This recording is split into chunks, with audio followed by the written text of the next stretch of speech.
hakim pra-peradilan menerima permohonan pra-peradilan kami hanya meminta bahwa penetapan tersangka dengan menggunakan pasal 32 itu harus digugurkan.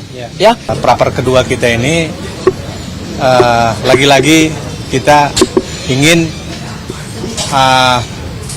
pelaksanaan hampir sama lah dengan praper pertama. Kita melihat supaya nanti besok kita lihat sebenarnya ada saksi dari kita, bagian juga ahli dari kita. Kita sudah selesai hari ini jawab jinawab. Tadi sudah dikatakan Bang RH. Kita juga punya beberapa kesimpulan bahwa jawaban dari istilah ini jawaban ya, walaupun jawaban dan duplik mereka, kita belum puas jawabannya sebenarnya. Bahwa pengenaan pasal 32 ayat 1 ini apa sih dasarnya kan begitu. Artinya apakah saksi dan ahli dan surat-surat itu mempunyai kualitas yang bagus untuk menyatakan bahwa pemohon dalam hal ini Pak Roy bisa dijadikan dikenakan pasal 32 ayat 1. Itu secara normatif saja. Mereka hanya menjawab kami sudah melakukan pemeriksaan saksi sekitar 148 ya. Artinya kita harus menguji juga kualitas dari saksi tersebut. Bagaimana? Apakah kualitas tersebut memang bisa dikenakan terhadap Pak Roy untuk pasal 32 ayat 1 sebagai bukti awal permulaan yang cukup untuk dijadikan pengenaan pasal 32 ayat 1 Undang-Undang ITE. Ya, besok kita lihat dari saksi kami dan ahli kami, mudah-mudahan bisa menjadi yang kedua kali lah kita permohonan kita dikabulkan.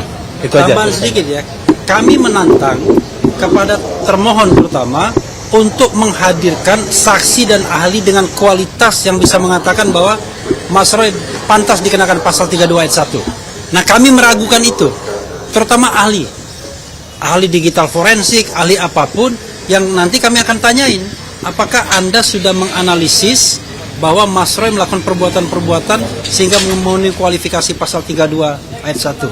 Termasuk juga saksi yang melihat Mas Roy mungkin mencuri dokumen atau kemudian meretas, melakukan hacking dan lain sebagainya. Itu yang kita ingin ketahui dari termohon Polda Metro Jaya ini, apakah mereka memiliki saksi dan ahli dan kualitas itu. Mbak Aya silakan, nanti Gafur terakhir ya. Assalamualaikum warahmatullahi wabarakatuh. Tadi sudah cukup jelas, gamblang, dan terukur dari rekan-rekan kita, Pak RH, Bang Ristan, bahwa penjelasannya sudah cukup jelas bahwa apa yang terjadi di dalam persidangan.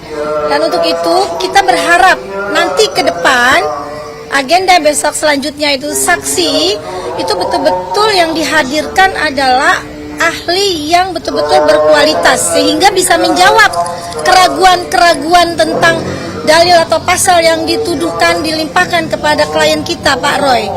Jadi untuk itu kita tunggu sidang berikutnya dan alhamdulillah tadi perjalanan persidangan kita berjalan lancar dan alhamdulillah juga saya apresiasi untuk hakim tunggalnya begitu baik dan bijaksana. Semoga proses putusannya juga sesuai dengan harapan dan permohonan kita. Itu kira-kira. Oke, Pak Yaya. Pak Yaya. Sholat. Oke. Jadi terakhir dari saya, Bang RH, Bang Ristan, Bu Aya, dan Pak Yaya lagi sholat ya. Kami juga setelah ini sholat ya, Mas Bang RH ya. Jadi gini, bahwa di dalam perkara ini harus diingat ada dua jenis delik. Delik pertama adalah pencemaran nama baik dan fitnah, pasal 310, 311, atau yang di KUHP baru sekarang disebut pasal 433 dan 434. Dan yang kedua, ada kejahatan di dalam dunia cyber atau kita sebut adalah Undang-Undang ITE. Nah, permohonan pra-peradilan kami ini perlu kami garis bawahi adalah kami menguji pasal yang berkenaan dengan pasal 32 ya. Dan dalam perbaikan petitum kami tadi ya, dan memang diperbolehkan sebelum tadi kami menyampaikan replik, kami telah menyampaikan dalam petitum terbaru bahwa kalaupun nanti hakim pra-peradilan menerima permohonan pra-peradilan kami hanya meminta bahwa penetapan tersangka dengan menggunakan pasal 32 itu harus digugurkan.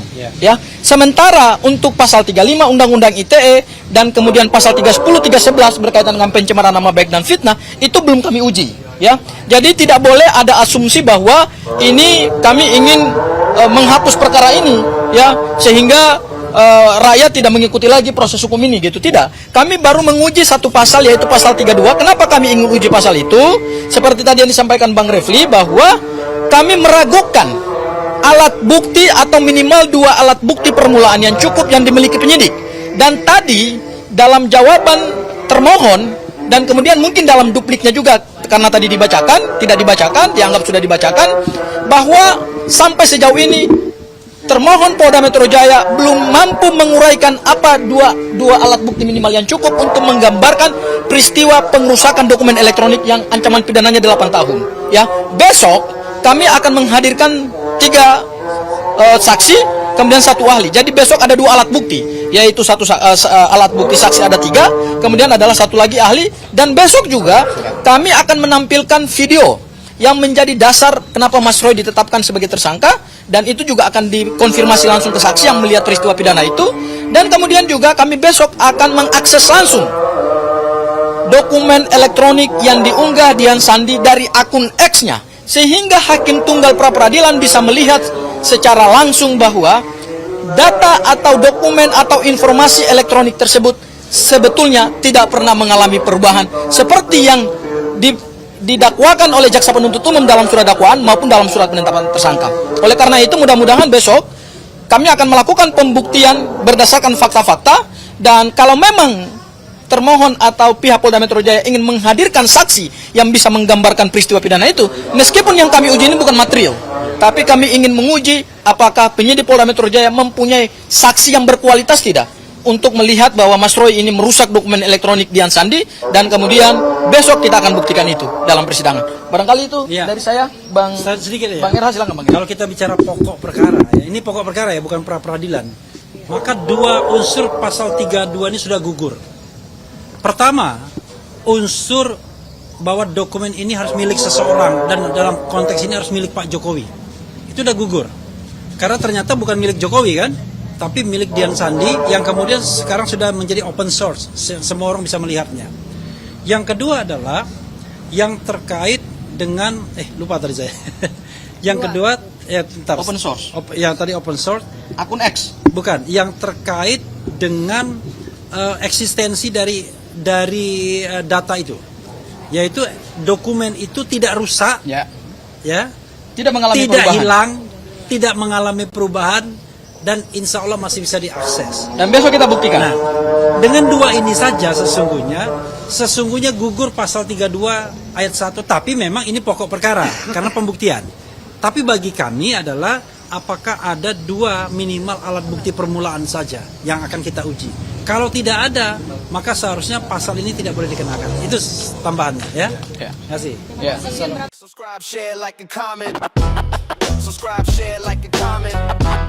Subscribe, share, like, and comment. Subscribe, share, like, and comment. Subscribe, share, like, and comment.